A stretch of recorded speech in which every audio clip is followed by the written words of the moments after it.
guys, this is Matt from House of Geeks. This video I'm going to go over all of the troop sections for the Dark Eldar.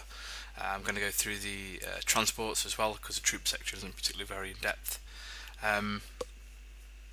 Yeah, these are all my recommendations, what I've used, what I've seen other people use.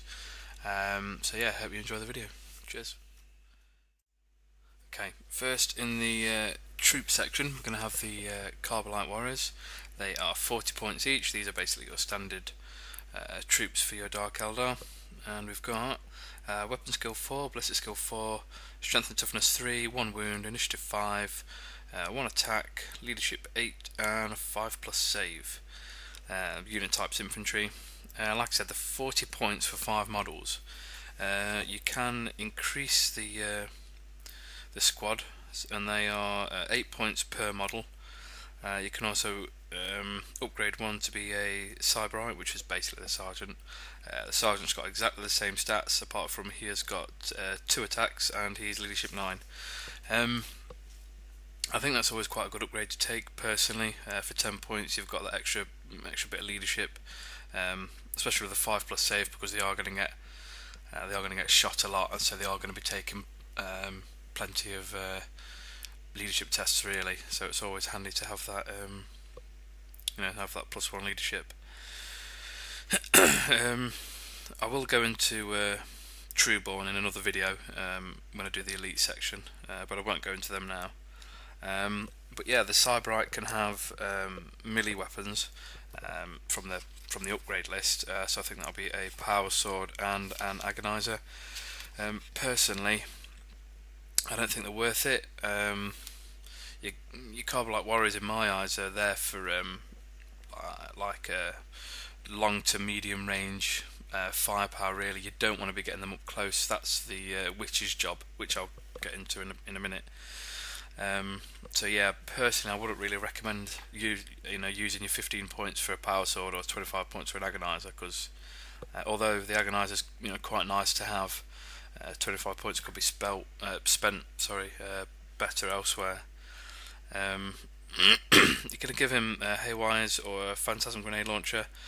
The Haywire grenades might not be a bad option, but like I said, you want to be playing these, your Carbolite Warriors at long to medium range, so you don't really want to be getting anywhere near enemy vehicles.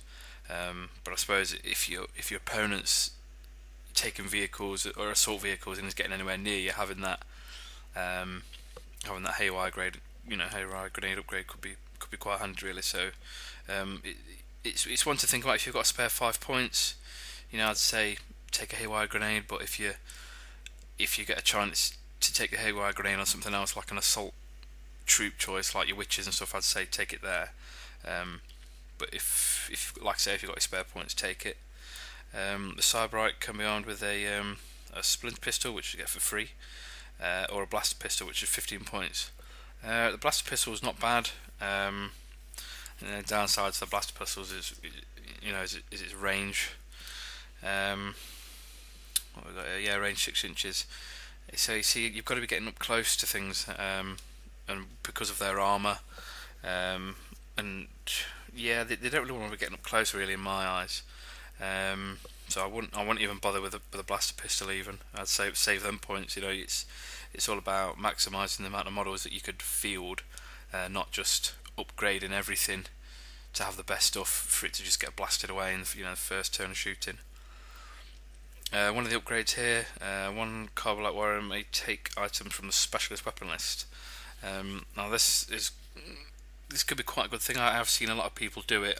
I'll go on about builds in shortly. But the special weapons, you've got a Shredder for 5 points, which isn't too bad, and a Blaster for 15 points.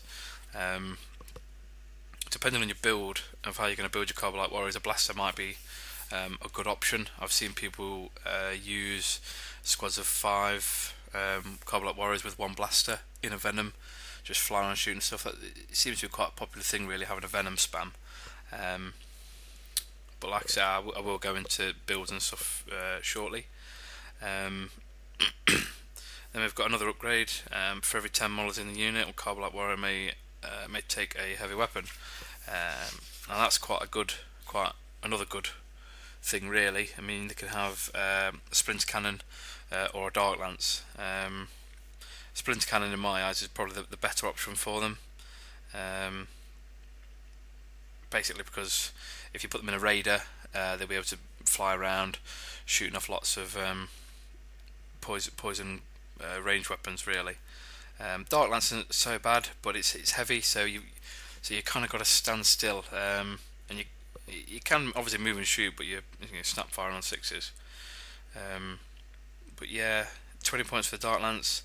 You're better off taking your dark lances on vehicles personally. You could take it in a foot slogging unit of Carbonite Warriors, but from what I've seen people attempt to do that, they just get absolutely wasted. So I wouldn't even bother with a dark lance for foot troops. But yeah, the splinter cannon, for my opinion, is quite a good buy really for 15 points. So yeah, I think literally that's about it. Oh, and they could take a raider and a venom for dedicated transport. I'll quickly move on to the witches, and then we'll go into the dedicated transport. I couldn't even think what to say then. Yeah, so the witches are 50 points, and that's for 5 models. The witches are weapon skill 4, ballistic skill 4, strength 3, toughness 3, 1 wound, initiative 6, so 1 better than the Carbonite Warrior. They are 1 attack, leadership 8, and a 6+ save. They are classed as infantry type. Yeah, basically they're exactly the same as the Carbonite Warriors, but they've got a better initiative but a worse save. But their save and grace really is one of the special rules, which is called dodge, and basically gives them a 4+ invulnerable save against wounds inflicted in close combat. Yeah, which is really nice. So even power fist attacks, strength 10 attacks, anything like that in combat, that they're always going to get this 4+ invulnerable save. Weapon wise, we've got the witch shoot, which is just the 6+ save, splinter pistol, close combat weapon. So at least they're going to get 2 attacks armed with pistol and combat weapon. And they've got plasma grenades. I think they're one of the only few units in the Dark Eldar army that actually are armed with grenades, which is always nice. Special rules wise, I've got combat drugs, fleet, night vision, and power from pain. Yeah, fleet, night vision, power from pain. It's a typical Dark Eldar stuff. One of their bonuses really is the combat drugs. Now, like I said in the HQ section, the combat drugs can be really good, but they can be really rubbish. Really, you get, if you roll a 1, it's +1 attack. 2 is +1 strength. 3 is +1 initiative. 4 is +1 toughness. 5 is +1 weapon skill, and 6 is leadership. +1 attack, it's not bad. So your standard witches are going to get 3 attacks, 4 on the charge, which is quite nice. Your +1 strength is obviously really good, so you're going to make your witches strength 4. Obviously, that's going to be quite handy. +1 initiative. They're already initiative 6, so they're pretty much the same initiative as Gene Stealers, I think. So I think initiative 6 would be a bit of a waste, really. Then you've got the +1 toughness, which is really, really good. Having +1 toughness on anything is good, really. So making all your witches toughness 4. What else we got? +1 weapon skill. +1 weapon skill won't be too bad. Make them all weapon skill 5, so immediately wounding hitting marines on 3s. Yeah, it's not too bad. It's not the best I'd have thought, not the best out of the lot. And then the last one is +1 leadership. It can be good. It's handy, but it wouldn't be the best one really. I'll quickly go into the options for them. You can increase the squad by 10 points per model. That's not too bad. Kind of standard really. You can upgrade one of the witches to a Hecatrix for 10 points. You can upgrade them to Blood Brides, which will make them elites, but I'll go into that in the elites video. Oh, ping. Yeah, the Hecatrix can have melee weapons. Now this is like the Carbonite Warriors. Obviously the Carbonite Warriors are made for shooting, so I wouldn't bother with a melee weapon for them. But with the witches, it might not be a bad idea really. Power weapons 15 points. 15 points for strength as your user, so your strength 3, but it's AP 3, which isn't too bad. But where I think they'd be better at would be the Agonizer. It's 25 points. It's painfully expensive. 25 points is quite a lot for basically a power weapon. Although it does wound everything on a 4+.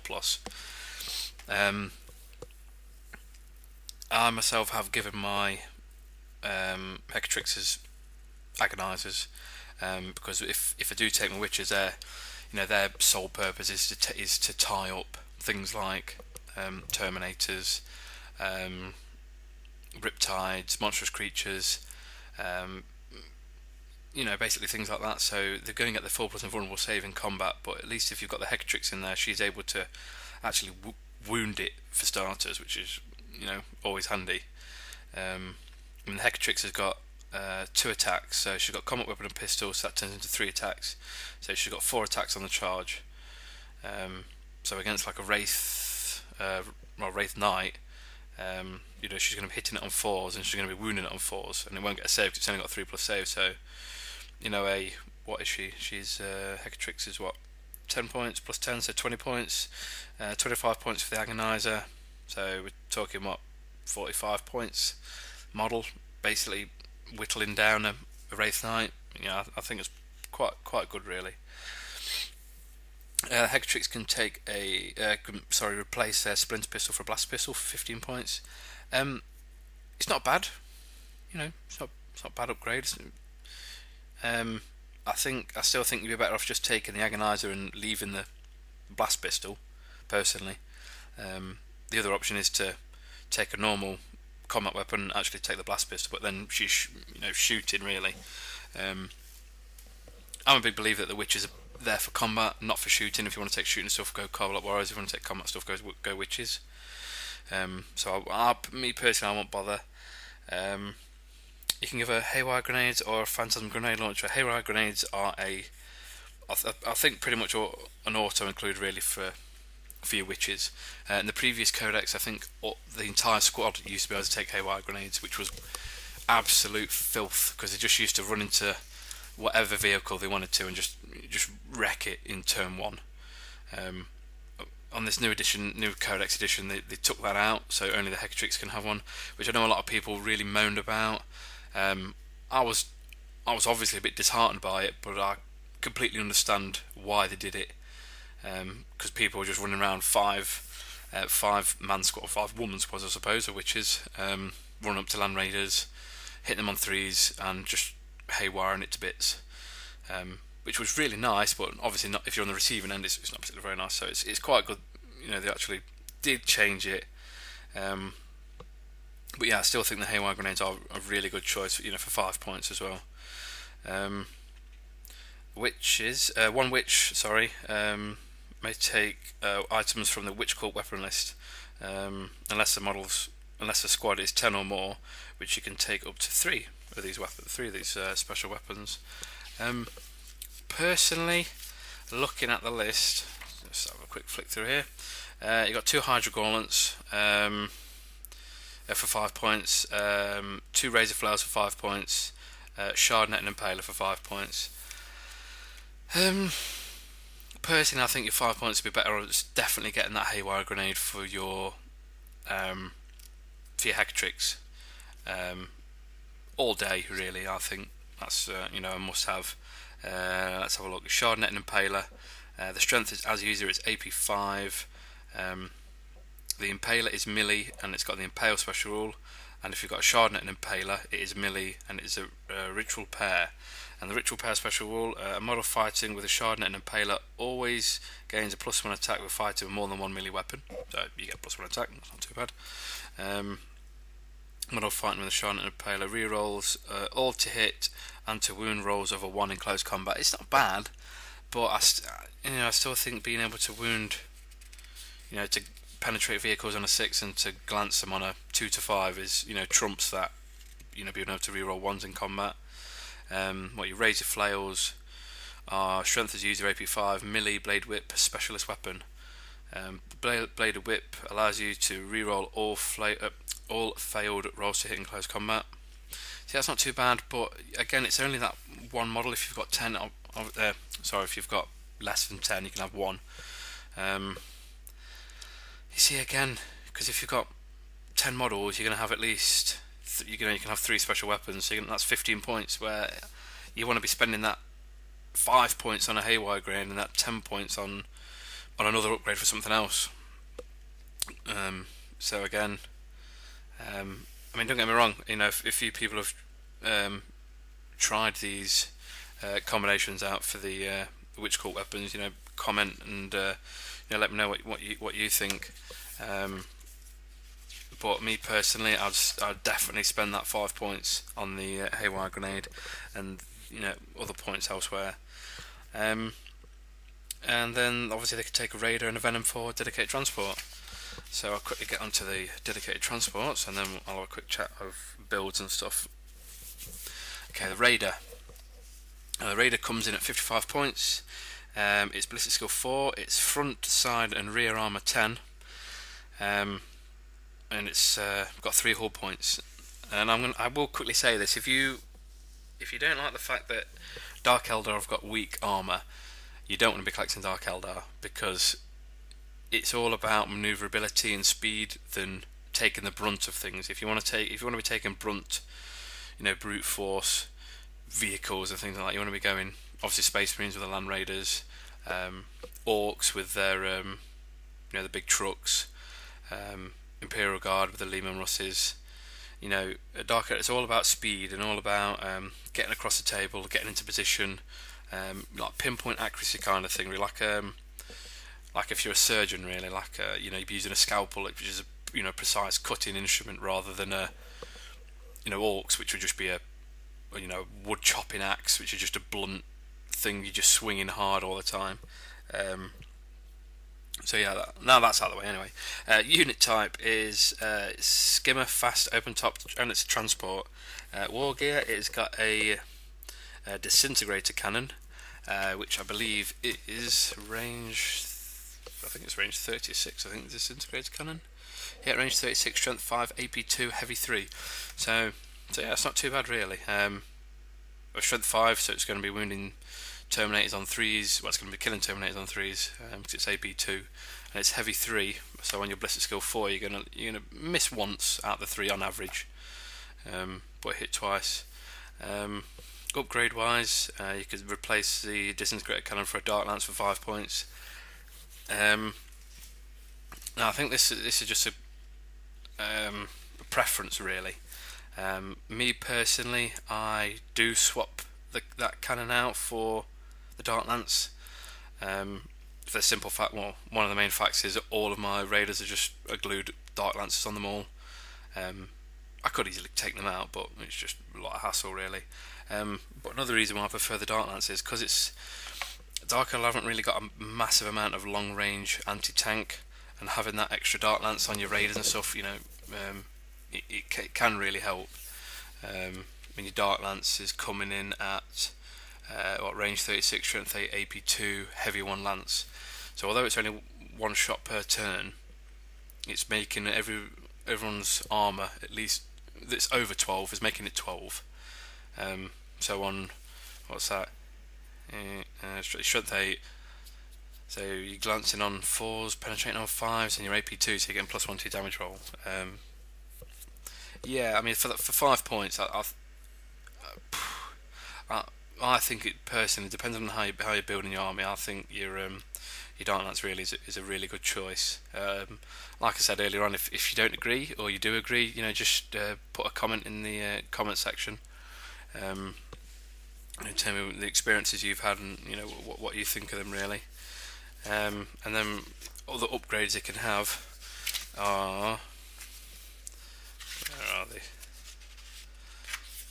Okay, your chain snares. Chain snares are what, 5 points. You see, I'm a big believer in making sure everything's cheap, so you can just have lots of stuff. You shouldn't be spending points where where you don't need them really. Let's have a quick look. Chain snares. A vehicle with chain snares is allowed to tank shock, even if it is not a tank, however it may not ram. No, I think that's pretty enough really. As enhanced sales, that's another 5 points. The vehicle with enhanced sails can move 24 inches when it moves flat out. Yeah, that's not too bad for manoeuvrability wise. 5 points. I mean, I personally don't use it, but I have seen other people use it quite well. I've got Grizzly Trophies is I don't know, 10 points. All friendly units with the Dark Eldar faction within 6 inches of this vehicle with the Grizzly Trophies upgrade can reroll failed leadership tests. That's not too bad, but it is 10 points. So again, if you're trying to save points for something else, I wouldn't bother. Shock prow. I think that makes you. I think that lets you ram. A vehicle with a shock prow can tank shock and ram, even if it's not a tank. In addition, when the vehicle executes a ram, it's treated as having its front armor of 14. You see, well, I'm not a big fan of ramming, really. Because you don't want to be getting your vehicles too close to your enemy. You want to be skirting around them and using your manoeuvrability to get out of the way and things, really. So I wouldn't even think that's a great upgrade, really. Night shields. Vehicle with night shields have the stealth special rule. Now I actually think that one's quite a good upgrade. Not on all your vehicles, but only on vehicles that are going to be getting close to your enemy. So, like, basically all your troops, you don't want to have them foot slogging. So if you've got witches that are going to be getting up close to your enemy, having that stealth special rule is going to be really handy, because obviously if you're flying towards your enemy, he knows what's in the transport. He knows it's not going to be good for them to get out, so he's going to shoot at it. So you're obviously going to be jinking. So your jinking's going to be 4+ save, and with stealth it's going to go to 3. So I think anything that any vehicle that is basically you intend to assault out of, you want to be giving them night shields. It is 15 points, but I think it is quite a necessary upgrade, really, to make sure you do get across the field. Again, I've seen people use it, and obviously, unlucky for them, it hasn't worked. And you can't judge what the dice are going to do. Unfortunately, I wish you could, but make things a lot easier. But I'm afraid you can't. Then we'll quickly go on to Torment Grenade Launcher. Torment Grenade Launcher is a range weapon. It's 24 inches, strength 1, AP dash, assault 1 blast, soul fright. And the soul fright special rule is at the end of the shooting phase, a unit that has suffered 1 or more hits. Now that's the thing here. It's hits, not wounds. So you only got a hit. With this weapon, with a special rule in the phase, must make a leadership test. The unit suffers a single additional wound with no armor save or cover save allowed for each point this test failed by. Wounds cannot be allocated to models with a fearless special rule, or they shall know no fear special rule. So basically, it's no good against Marines. Yes, that's not too bad, really. 15 points. But don't forget, the main thing is it's just got to hit. So it's a blast weapon. So if you can see your enemy, you're going to be obviously rolling your scatter dice, but you're going to be -4 for the scatter because you'll obviously ballistic skill 4. So things against low leadership, might not be too bad. So what we got, like Tau, Guard, but nevertheless, it's still, if it was on like a 3d6, that'd be brilliant. But 2d6, you might get your points back for using that. You might not. It's something I've not used, but like I keep saying, if you've used it and it works really well, just comment and let others know what you think. And then the last one is Splinter Axe. Splinter Axe, whilst models embark on the vehicle with Splinter Axe or Splinter weapons, so Splinter pistols, Splinter rifles, Shredder carbines and Splinter cannons, they all have the Twin Link special rule, and that's 15 points. Now if you take in your Carbolite Warriors in a Raider, I think that is really, really handy to have, because you're going to get what if you've got a max unit of 10. Say you didn't take any upgrades for the unit, so you got 10 shots. On average, you're going to be missing what three to four times.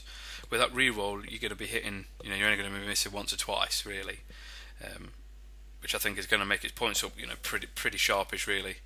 And you want to be hitting as much as you can, because your two wound rolls are always going to be full, because you're obviously poison weapons. So you want to be causing as many wounds as you can do, and obviously hitting more is obviously going to help. Rolling more rolls to wound, really. So yeah, that's the upgrades and the Raider out of the way. So I shall quickly do the Venom. The Venom comes in at 55 points, exactly the same as a Raider. It is Ballistic Skill 4, exactly the same armour, so front, side, rear 10, but it's only got 2 hull points, not 3. It is Skimmer, fast, open top to transport. I should have mentioned as well that the Raider's got a transport capacity of 10, whereas the Venom's only got a transport capacity of 5. It comes with a twin-linked splinter rifle, a splinter cannon, and a flicker field. A flicker field just basically gives it a 5+ invulnerable save, so straight off the bat it gets an invulnerable save, which is really handy. And then it's got deep strike and night vision, exactly the same as the Raider. Options wise, you can replace twin link splinter rifle for a splinter cannon for 10 points. Personally, I really like that upgrade, because you go from a range 24 strength 1 poison 4 plus rapid fire weapon to a salvo weapon, basically for 4-6. So I reckon that's a real good upgrade to take for 10 points as well. Equipment wise, it's exactly the same equipment. It can't take what we got here. It can't take the enhanced ether sails because it doesn't have a sail. It can't take shock prow because it doesn't have a shock prow. It can't take night shields, which is a bit unfortunate. It can't take the grenade launchers. Can't take splinter axe. So really, all it can take is grizzly trophies and chain snares. Personally, you don't want to be doing any of that. You don't want to be taking any of them, really. Just a splinter cannon. So yeah, that's basically it for the transports as well. So quickly go on to builds and stuff. We're on about 30 minutes now already, so I'll go for another few minutes yet. Okay, your Carbolite Warriors. Me personally, I always run with 10 Carbolite Warriors, so that's 80 points. A Cyberite, so that turns into 90 points, and I always give them a splinter cannon. I couldn't think of it then, I had a bit of a brain fart. Splinter cannon at 15 points, so that turns into 105 points for that unit. I always put them in a Raider because they would just get vaporized against normal bolters and pulse rifles from town, things like that. They just get absolutely annihilated. So yeah, they definitely want to be going in a transport. So they'll be going in a Raider because there's 10 of them. So that's 55 points. So what we're on now, 160 points. 5 points for your Dark Lance, because I'd always take that Dark Lance upgrade. So 165 points, and then I'd be giving it a Splinter Axe. So 180 points. So it would be basically zipping around the battlefield. It'd have 9, 10, 11, 12, 13 splinter rifle shots because of obviously the heavy splinter cannon salvo. And obviously you're going to be moving. You can sit still and obviously get 2 more shots, but you're basically going to be getting 13 shots. Rerolls to hit, force to wound, anything. I have used this in a game, and it is very, very effective. It's basically a mobile gunboat. If it has to jink for any reason, you're still going to be 6s to hit. Obviously, all your passengers will be snap firing, but you're going to be re-rolls because of that. The Splinter Axe, which is really for 15 points, I think is a real good upgrade, especially if you just having Carbolite Warriors in it. You want to be using your Raiders around cover. Don't just fly them around in the open and expect them to survive just from jinking and things like that. You want to be skirting around cover. You don't want to be, if you got to go in cover, you take your dangerous terrain test. That's fair enough. That's just a hazard of going into terrain, really. There's nothing you can help if you're immobilized. Nothing you can stop. You can't help it if you're immobilized. It's just one of them things that happens. But keeping it behind cover, against targets that will be able to, severely hurt you, really. And having these gunboats combined with other units in the Dark Eldar army. See, it's I think Mini Wargamer J put it in the best context. It's all about synergy. Everything's got to work together. You can't just expect this one gunboat to go out and win you the game. It's all about it being supported by other units. I have seen other people use, like I said previously, 5 Carbolite warriors with a blaster. So that'll be 40 points for the Carbolite warriors and 15 points for the blaster. Just double check here. 15 points for the blaster, yeah, so that you'll be looking at 55 points in a Venom. So that's 110 points. Now the Venom doesn't have any upgrades because they're just minimalising points cost for maximum output. So you're going to have, so that's basically one troop choice, 5 troops with a blaster that's able to take out vehicles, by the way, because it is range 18, strength 8, AP1, AP2, assault 1 melter, assault 1 lance, sorry. So yeah, that thing is going to be able to take out vehicles if you roll, 4 and over, and then you're still going to have your heavy splinter cannon shots from the Venom. If you don't upgrade it, obviously if you upgrade it, you're going to get more shots, but that's more points you're putting into it. I have seen people run about 4, 5, or 6 of them, which I think depending on it depends on how you play, really. I mean, me personally, I like full units. I like models on the board rather than vehicles. I like the thought of it being a gunboat. But again, I think it just depends on your own playing style. Everyone's got their own playing style, and you just got to play how you want to play, really. So yeah, I think we'll just leave it as that now for the Carbolite Warriors and the Raider, and then we'll go on to the Witches. Right, the build I use for the Witches is I take a squad of 10 with a Hecatrix, and she's always armed with haywire grenades and a agonizer, for the simple fact that she's the unit is an assault unit. You're going to be getting in your opponent's face, so you want to kit them up for close combat, really. I don't bother with any with any witch cult weapons, for the simple fact that I'm trying to save points elsewhere. I want to put them in the Raider. Obviously, I pay the points for the Raider. I do pay the 5 points for a Dark Lance, for the simple fact that you've got that extra long range anti-tank. Because basically how I work it is you can't assault in the first turn. So your first turn, you're gonna move your Raider up 6 inches. Basically, use your Dark Lance. You're shooting at vehicles and things, and then your opponent will go, which he will obviously shoot at your Raiders and things. You will jink or you won't jink, or however you want to work it.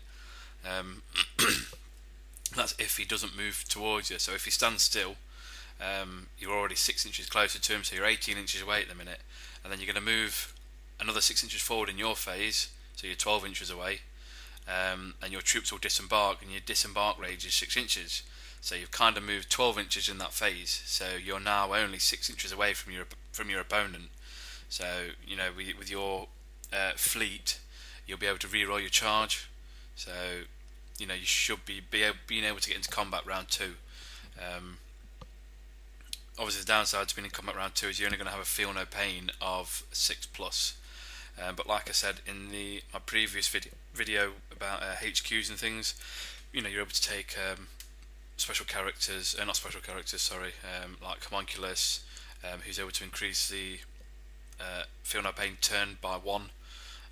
So you can always put a Homunculus in there, or if you've got a someone with an Animus Vitae relic, which will increase a turn for everybody in your army by one if it hits some wounds, obviously. So there is ways around that, unless you use them a bit more. Um, excuse me.